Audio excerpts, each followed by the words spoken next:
ఓరి భగవంతుడా! ఏంటయ్యా నాకీ పరీక్ష? ఒక పక్క చూస్తే ఏమో అప్పుల బాధ, ధనం నిలవడం లేదు.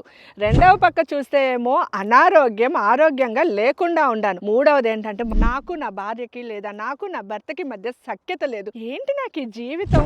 ఈ ఆలోచన ఉన్న ప్రతి ఒక్కరి కోసమే అండి ఈ రీలు. ముందుగా ఈ రూల్ని చూసే ముందే సేవ్ చేసుకోండి. అలానే మీ వాళ్ళకి కూడా షేర్ చేయండి. 12 జూలైన నేను చెప్పే ఈ చిన్న ప్రక్రియ చేసుకోవడం ఒక సువర్ణ అవకాశం అండి. ఎవరు మిస్ అవ్వకండి. కావలసిన వస్తువులు ఒక చిన్న రాగి పాత్ర లేదా మీ ఇంట్లో ఉన్న ఏ పాత్ర అయినా పర్వాలేదు, దానికి నిండుగా నీరు, శ్వేత అక్షంతులు, మీ ఇంట్లో ఉన్న తెల్లని బియ్యము, అందులో పసుపు, కుంకుమ, చందనం, అలానే విభూది వేసి చేతిలో పెట్టుకొని మీ సంకల్పాన్ని, మీకున్న కష్టాలన్నిటిని తొలగించమని ఆ పరమశివుణ్ణి వేడుకొని ఓం నమ శివాయ చెప్తూ శివునికి అభిషేకం చేయండి. అభిషేకం చేస్తూ ఉండగా ఇంకొక పాత్రలో అభిషేకం చేసిన నీటిని కొద్దిగా తీసి పక్కన పెట్టుకొని దాన్ని మీ ఇంటిల్లి పాది తీర్థంగా తీసుకొని ఇల్లంతా చల్లండి. మరి ఏ సమయాన్ని చేయాలంటే ఉదయమైనా చేయొచ్చు లేదా సాయంత్రం 6 గంటల తరువాత అయినా కూడా మీరు ఈ ప్రక్రియను చేయొచ్చండి.